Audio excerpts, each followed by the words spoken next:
Hello everyone, welcome है आपका हमारे चैनल ज़ीरो टू कॉमर्स में। और आज मैं आपके लिए लेकर आई हूँ 3 टॉपिक्स। इन्हें 3 टॉपिक्स ही नहीं, इन्हें 3 चैप्टर्स कहेंगे।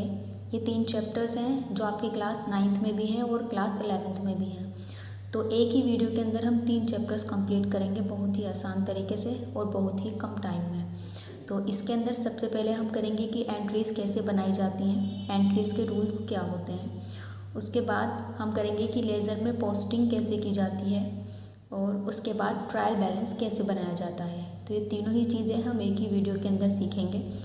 इसके अंदर सबसे पहले जो हम एंट्री सीखेंगे उसमें हम एंट्रीज़ के रूल्स को जानेंगे, जिसमें मैं आपके लिए लेकर आई हूँ कि ट्रिक के साथ हम एंट्रीज़ कैसे बना सकते हैं, कैसे हम इनके रूल्स को एक ट्रिक के साथ याद कर सकते हैं। तो इसके अंदर बहुत ही आसान मैंने ये रूल्स बनाए हैं जिन्हें आप देख सकते हैं। डेबिट और क्रेडिट 2 चीज़ें लिखी हुई हैं। आप सभी जानते हैं कि जब हम एंट्रीज़ बनाते हैं तो उसके अंदर कुछ चीज़ों को डेबिट करते हैं, कुछ चीज़ों को हम क्रेडिट करते हैं। तो जिन चीज़ों को हम डेबिट करेंगे वो मैंने डेबिट की साइड में लिखी हुई हैं और जिन्हें हमें क्रेडिट करना है वो मैंने क्रेडिट की साइड में लिखा हुआ है। आपको ध्यान रखना है कि इनसे रिलेटेड या इनमें से कोई भी हिंट अगर आपको एंट्री के अंदर दिया गया है तो आप उसे डेबिट करेंगे, और अगर इसके अंदर से कोई भी हिंट या कोई भी चीज़ आपको एंट्री के अंदर दी गई है तो आप उस चीज़ को क्रेडिट करेंगे। तो डेबिट में आप देख सकते हैं मैंने लिखा है क्रय और ख़रीदना, जिसे हम परचेज़ कहते हैं। तो जहाँ कहीं भी आपको क्रय या ख़रीदना एंट्री के अंदर दिखाई देगा तो आप परचेज़ के नाम से एंट्री करेंगे और परचेज़ को डेबिट करेंगे। उसके अपोजिट में है क्रेडिट में लिखा हुआ है बेचना या विक्रय करना। कोई भी चीज़ अगर बेची जाएगी या बेचने का नाम वहाँ पर आएगा तो जो सेल्स के नाम से एंट्री होगी, सेल्स को हम क्रेडिट में लिखेंगे। जितने भी एक्सपेंसेस और जितने भी लॉसेस होंगे उन सभी को हम डेबिट करेंगे। मतलब एंट्रीज पढ़ने के बाद अगर हमें ये समझ आता है कि इस चीज़ से हमारा लॉस हो रहा है या ये चीज़ हमारे लिए खर्चा है, एक्सपेंसेस है, तो हम उस चीज़ के नाम को डेबिट में लिखेंगे। लेकिन अगर उसी चीज़ के नाम से हमें ये समझ आ रहा है कि नहीं ये लॉस नहीं है, ये हमारे लिए प्रॉफिट है या हमारे लिए इनकम है, तो हम उस चीज़ का नाम क्रेडिट में लिखेंगे। और यहाँ को लिखा हुआ है और इस साइड में से लिखा हुआ है। तो को का मतलब है कि अगर किसी एंट्री के अंदर ये को का यूज़ किसी के नाम के साथ, या तो वो किसी इंसान का नाम हो सकता है या किसी कंपनी का नाम हो सकता है, किसी भी नाम के साथ अगर ये को लिखा हुआ है तो उस नाम को हम डेबिट में लिखेंगे। लेकिन अगर किसी के नाम के साथ से लिखा हुआ है तो हम उस नाम को क्रेडिट में लिखेंगे। इसी तरह से एक है विक्रय वापसी और एक है क्रय वापसी। विक्रय वापसी जिसे हम कहते हैं सेल्स रिटर्न और क्रय वापसी जिसे हम कहते हैं परचेज रिटर्न। तो रिटर्न जो होती है वो 2 तरह की होती है, सेल्स रिटर्न और परचेज रिटर्न। सेल्स रिटर्न जब माल हमारे पास वापस आ जाता है बेचने के बाद तो वो सेल्स रिटर्न हो गई, और जब हम खरीदने के बाद माल वापस कर देते हैं तो उसे हम परचेज रिटर्न कहते हैं। तो ध्यान रखिएगा, जो सेल्स रिटर्न होती है वो डेबिट होती है और परचेज रिटर्न जो होती है वो क्रेडिट होती है। तो ये बहुत आसान तरीके से रूल्स मैंने यहाँ पर बनाए हैं, जिसमें आप सिर्फ इन्हीं चीज़ों को ध्यान में रखिएगा, फिर इसके बाद आपकी कोई भी एंट्री गलत नहीं हो सकती। तो अब हम इन रूल्स के अकॉर्डिंग एंट्रीज़ बना कर देखते हैं। तो पहली एंट्री है यहाँ पर नगद माल खरीदा। तो ये देखिए इसके अंदर रूल्स के अकॉर्डिंग यहाँ पर ख़रीदना लिखा हुआ है, तो ख़रीदने को हम परचेज़ लिखेंगे, परचेज़ अकाउंट डेबिट। किसी भी चीज़ को अगर हम डेबिट करेंगे या क्रेडिट करेंगे वहाँ पर उसके नाम के बाद अकाउंट लिखना ज़रूरी है। तो purchase account debit to cash account, क्योंकि ख़रीदने पर ख़रीदने वाली चीज़ हमारे पास आएगी और कैश हमारे पास से चला जाएगा। उसके बाद नरेशन बनाएंगे। नरेशन बनाने के लिए स्टार्टिंग में पहले आप 4 लिखेंगे। 4 लिखने के बाद जो भी आपने एंट्री बनाई है उसको आप लिख देंगे। जैसे यहाँ पर हमने क्या किया है, एंट्री के अंदर माल खरीदा है तो 4 गुड्स परचेज, ये एंट्री आपकी कंप्लीट हो जाएगी। इसके बाद यहाँ सेकेंड एंट्री है नगद माल बेचा। यहाँ बेचना आ गया। बेचना मैंने आपको अभी बताया था कि क्रेडिट में आता है, तो क्रेडिट वाली जो लाइन होती है वो 2 से स्टार्ट होती है। जो चीज़ 2 में लिखी हुई है समझ लीजिएगा आप कि वो क्रेडिट में लिखी हुई है। तो 2 सेल्स अकाउंट, क्योंकि यहाँ पर माल बेचा गया है और सेल्स जो होती है वो क्रेडिट होती है। और जब हम माल को बेचते हैं तो माल बेचने पर हमारे पास कैश आता है, और जब हम माल खरीदते हैं तो खरीदने पर कैश जाता है। तो जब कैश जाएगा तो उसको हम क्रेडिट में लिख देंगे, और यहाँ पर कैश आया तो इसको हमने डेबिट में लिख दिया। इस तरह से आप याद रखेंगे। नरेशन बनाएंगे 4 गुड्स सोल्ड। इसके बाद किराया दिया। यहाँ पर रेंट है। आप खुद सोचिए, अगर आप रेंट का पैसा किसी को देते हैं तो वो आपके लिए प्रॉफिट है या आपके लिए इनकम है, आपका वो एक्सपेंसेस है या फिर वो आपका प्रॉफिट है, क्या है। तो जब कैश हमारे पास से जा रहा है तो इसका मतलब ये हुआ कि ये हमारे लिए एक्सपेंसेस या लॉस हुआ। तो यहाँ पर रेंट अकाउंट डेबिट लिखेंगे और टू कैश अकाउंट लिखेंगे, क्योंकि यहाँ पर जो रेंट है वो हमारे लिए एक एक्सपेंसेस है।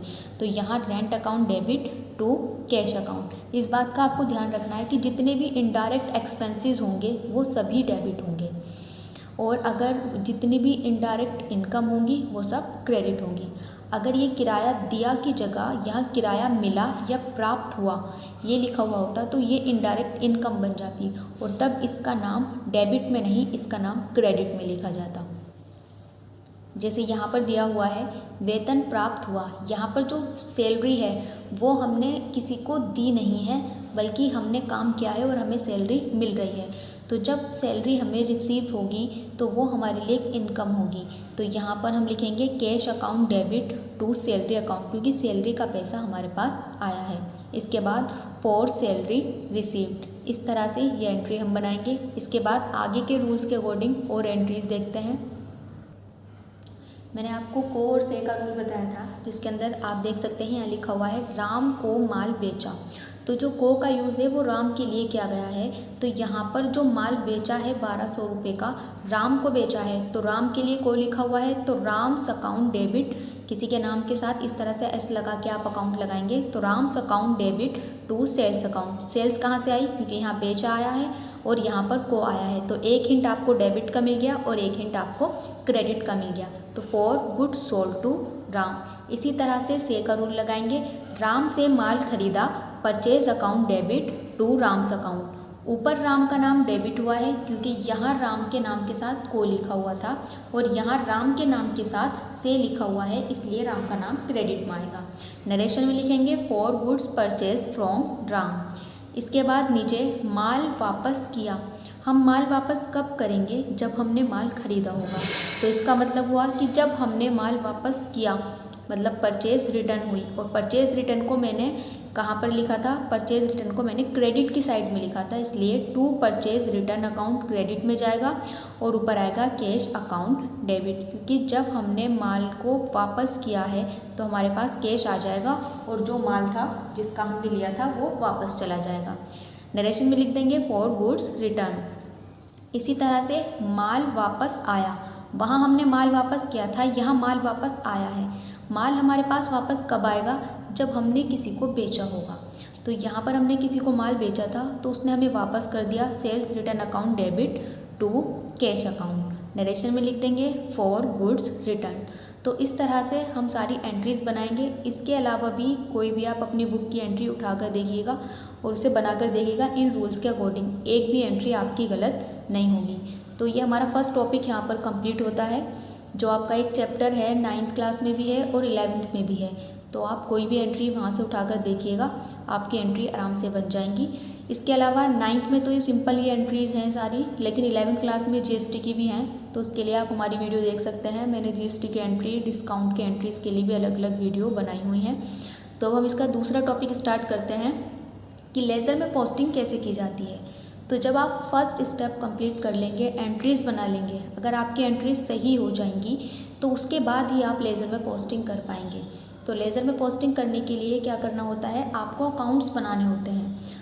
तो जितनी भी एंट्री के अंदर जैसे नाम है, यहाँ पर आप देख सकते हैं राम का नाम है, बेचना आया है, खरीदना आया है, माल वापस यानी रिटर्न आई है, और रिटर्न भी दो तरह की है, परचेज रिटर्न भी है और सेल्स रिटर्न भी है। तो जितने भी नाम यहाँ पर आ रहे हैं और कैश का भी नाम आ रहा है, तो इन सभी के अकाउंट्स बनाएंगे। जब हम इन एंट्रीज़ को अकाउंट्स के अंदर लिखते हैं उसे ही हम लेज़र में पोस्टिंग करना कहते हैं। वो लिखेंगे हम किस तरह से, तो सबसे पहले मैं आपको कैश का अकाउंट बनाकर दिखाऊंगी। आप यहाँ देख सकते हैं हमने 8 एंट्रीज़ बनाई हैं। तो सबसे पहले हमें क्या करना होगा, हम इन 8 एंट्रीज़ के अंदर ये देखेंगे कि कैश किस किस एंट्री के अंदर आ रहा है।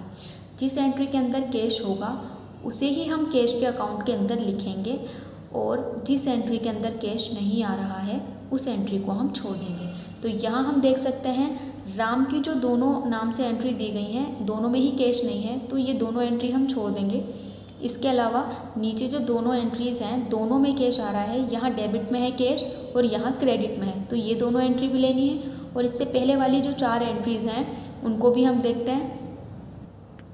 तो यहाँ पर भी आप देख सकते हैं, यहाँ भी कैश है और इस एंट्री में भी कैश है और इस एंट्री में भी और लास्ट इस एंट्री में भी कैश है। तो हम कैश का अकाउंट बनाएंगे तो कुछ बातों को आप ध्यान रखिएगा, कैश का अकाउंट किस तरह से बनाना है। पहले हमें कॉलम बनाने होंगे, हमें एक फॉर्मेट बनाना है जिसमें हमें डेट का कॉलम बनाना है, पर्टिकुलर्स का और अमाउंट का कॉलम बनाना है। ऐसे ही कॉलम हम डेबिट की साइड में और ऐसे ही कॉलम हम क्रेडिट की साइड में बनाएंगे। फिर जिसका हमें अकाउंट बनाना है उसका नाम हम ऊपर लिखेंगे। अंदर जो हम एंट्रीज़ करेंगे, जो फॉर्मेट हमने बनाया है उसके अंदर जो हम एंट्रीज़ करेंगे वो कैश की ही एंट्री से हम करेंगे, लेकिन हम कैश का नाम छुपाकर दूसरा नाम लिखेंगे। जैसे मान लीजिए मैं कैश का अकाउंट बना रही हूँ और कैश का अकाउंट बनाने के लिए मैं इस एंट्री को लूँगी। इस एंट्री के अंदर मैंने देखा कि कैश क्रेडिट में लिखा हुआ है, तो मैं इसे लेज़र के अंदर क्रेडिट साइड में ही इसकी पोस्टिंग करूँगी। लेकिन क्रेडिट साइड में जब मैं इसकी पोस्टिंग करूँगी तो मैं इसका नाम छुपाकर वहाँ दूसरा नाम लिखूँगी जो एंट्री के अंदर दिया गया होगा। जैसे कि इस एंट्री में परचेज़ है तो मैं इसका नाम कैश का नाम छुपाकर परचेज़ का नाम लिखूँगी। फिर मैं दूसरी एंट्री उठाऊँगी और उसमें मैं देखूँगी कि कैश कहाँ है। मैंने देखा कि कैश डेबिट में है, तो अब इसकी पोस्टिंग डेबिट साइड में होगी, लेकिन कैश का नाम छुपाकर सेल्स का नाम लिखा जाएगा। तो आप ध्यान रखेंगे, जब आप सेल्स का अकाउंट बनाएंगे तो आप सेल्स की एंट्री से बनाएंगे, लेकिन सेल्स का जो नाम होगा उसे छुपाकर दूसरे नाम से एंट्री करेंगे। और जब आप कैश का अकाउंट बनाएंगे तो कैश का नाम छुपाकर दूसरे नाम से एंट्री करेंगे। अब मैं आपको दिखाती हूँ कि आपको एंट्री किस तरह से करनी है। तो आप देख सकते हैं यहाँ कैश अकाउंट लिखा है। मैंने यहाँ डेट का कॉलम इसलिए नहीं बनाया है क्योंकि मैंने ऐसे ही एंट्रीज़ ली थी बिना डेट की। जब आप किसी क्वेश्चन को उठाकर उससे एंट्रीज़ बनाएंगे और उसके बाद जब लेज़र में पोस्टिंग करेंगे तो वहाँ पर आपको डेट मिलेगी, तो आप उस डेट को यहाँ पर लिख देंगे। यहाँ पर एक कॉलम एक्स्ट्रा बनाएंगे और एक कॉलम यहाँ पर्टिकुलर से पहले एक्स्ट्रा बनाएंगे डेट का। तो यहाँ पर आप देख सकते हैं जो हमारी पहली एंट्री थी वो थी purchase account debit to cash. जो कैश था वो क्रेडिट वाली साइड में था, मतलब सेकंड लाइन में कैश लिखा हुआ था। जब सेकंड लाइन में कैश है तो मतलब वो क्रेडिट की साइड में है। और यहाँ पर जो भी चीज़ आप बाय वाली साइड में लिखेंगे वो क्रेडिट में मानी जाएगी। तो यहाँ हमने बाय में लिखा बाय परचेज अकाउंट 10,000 रुपीज़, और यहाँ हमने कैश का नाम नहीं लिखा। और इसी तरह से जो दूसरी एंट्री है आप देख सकते हैं, यहाँ पर आप देख सकते हैं कि cash account debit to sales account लिखा हुआ है। तो इसका मतलब जो कैश है उसको हम टू वाली साइड में लिखेंगे कैश के अकाउंट के अंदर, लेकिन कैश का नाम छुपाकर हम सेल्स का नाम लिखेंगे। इसी तरह से जो थर्ड एंट्री है, यहाँ पर rent account debit to cash लिखा हुआ है, तो कैश को हम बाय में लिखेंगे लेकिन कैश का नाम छुपाकर रेंट का नाम लिखेंगे। तो इसी तरह से हम सारी चीज़ें लिखेंगे। देख सकते हैं आप, यहाँ मैंने लिखा है by rent account, by sales return account, by balance carried down. ये कैरिड डाउन कैसे निकला वो मैं भी आपको बताऊंगी। तो यहाँ पर हमने 1 2 3 4 5 6 एंट्रीज़ की हैं, क्योंकि 6 ही एंट्रीज़ के अंदर कैश था। मैंने आपको अभी 8 एंट्रीज़ बताई थी, 8 में से जो रिटर्न्स की एंट्री थी उसके अंदर कैश नहीं था, इसलिए हमने वो 2 एंट्रीज छोड़ दी। बाकी 6 एंट्री के अंदर कैश जहाँ था, जहाँ डेबिट था वहाँ हमने डेबिट में लिखा है, जहाँ क्रेडिट था वहाँ हमने क्रेडिट में लिखा है। बस हमने कैश का नाम छुपाकर जो दूसरा नाम दिया गया था वो लिखा है। उसके बाद हमें क्या करना है, 3 अमाउंट इस साइड है और 3 ही अमाउंट इस साइड है। इस अमाउंट को आप अभी मत देखिएगा, जो कैरिड डाउन लिखा हुआ है ये किस तरह से निकल कर आया है वो मैं आपको बताऊंगी। तो पहले 3 अमाउंट का टोटल किया और इन 3 अमाउंट का हमने टोटल किया। तो यहाँ जो टोटल आया, जो टू वाली साइड है उसमें 22,000 आए हैं और जो बाय वाली साइड है वहाँ पर 12,000 रुपये आए हैं। तो इन दोनों को जब हमने एक दूसरे में से माइनस किया तो 10,000 रुपये का जो बैलेंस है वो निकल कर आया। तो अब आप देखिए, आपको क्या करना है, एक साइड कम आया है और एक साइड ज़्यादा आया है। जब भी आपका इस तरह से टोटल आए तो आप ज़्यादा वाले टोटल को दोनों साइड में लिख देंगे। जैसे 22,000 ज़्यादा था, 12 कम था, तो हमने 22,000 दोनों साइड में लिखा। हमने बैलेंस निकाला, 10,000 रुपये कम है, तो आप देख सकते हैं किस साइड में 10,000 रुपये कम थे, इस साइड में कम थे। तो जिस साइड में भी आपके कम आएंगे तो आप उसको बाय बैलेंस CD के नाम से, कैरिड डाउन के नाम से 10,000 रुपये लिख देंगे। टोटल के ऊपर ही कैरिड डाउन लिखा जाता है, ध्यान रखिएगा, और टोटल के नीचे दूसरी वाली साइड में हम टू बैलेंस ब्रोट डाउन 10,000 लिख देंगे। अगर ये बैलेंस इस साइड में आता तो इस साइड में टू बैलेंस कैरिड डाउन लिखा जाता और फिर वही कैरिड डाउन इस साइड में बाय बैलेंस ब्रोट डाउन के नाम से 10,000 हम यहाँ लिखकर छोड़ देते। तो इस तरह से आपको लेज़र में पोस्टिंग करनी है। ध्यान रखिएगा, एक क्वेश्चन लेना है जिसमें आपसे एंट्रीज़ बनाने के लिए पूछी जाएंगी, तो आप पहले उसमें सभी एंट्रीज़ को अच्छे से बनाएंगे। एंट्रीज़ बनाने के बाद आप एक एक करके सभी का अकाउंट्स बनाएंगे और इसी तरह से बैलेंस निकालेंगे, ठीक है। और बस एक चीज़ मैं आपको बता दूं, यहाँ मैंने जो सैलरी है उसके 15,000 लिखे हैं, लेकिन एंट्री में मैंने 1,500 लिखा था, तो आप वहाँ पर 15,000 कर लीजिएगा एंट्री के अंदर में। तो इस तरह से आपको ये कैश का अकाउंट जैसे मैंने बनाया है, ऐसे ही आप परचेज़, रेंट, सैलरी, जितनी भी नाम आपके एंट्री के अंदर आए हैं आप सभी के अकाउंट्स बनाएंगे। तो यहाँ हमारा सेकंड जो ये टॉपिक था ये भी कंप्लीट होता है। अब हम थर्ड जो टॉपिक है उसकी तरफ चलते हैं, उसका नाम है ट्रायल बैलेंस।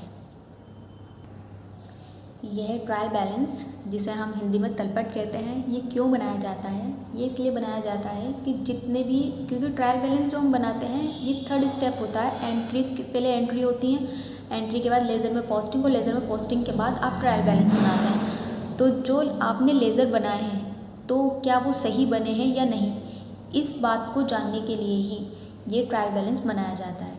अगर ट्रायल बैलेंस का टोटल आपका दोनों साइड का, डेबिट और क्रेडिट दोनों साइड का इक्वल आता है, तो इसका मतलब ये होता है कि आपने जो लेज़र बनाए हैं वो बिल्कुल सही हैं। तो ट्रायल बैलेंस का जो क्वेश्चन है इस तरह से आ जाता है क्लास 9th में भी और 11th में भी। जैसे यहाँ दिया गया है कि निम्नलिखित खातों के शेषों से तलपट यानी ट्रायल बैलेंस तैयार कीजिए। कुछ शेष यानी कुछ बैलेंस आपको यहाँ पर कैरी डाउन निकले हुए दिए गए हैं, किस चीज़ के? जो अकाउंट्स हैं, कुछ अकाउंट्स हैं इन नाम से जो बनाए गए थे, तो उन्होंने इनके बैलेंस आपको दिए हैं। तो यहाँ पर दिया है स्टॉक का बैलेंस 25,000 रुपये, क्रेडिटर्स का 35,000 रुपये 35,000 और रेंट का 500। इस तरह से सभी के बैलेंस दिए गए हैं।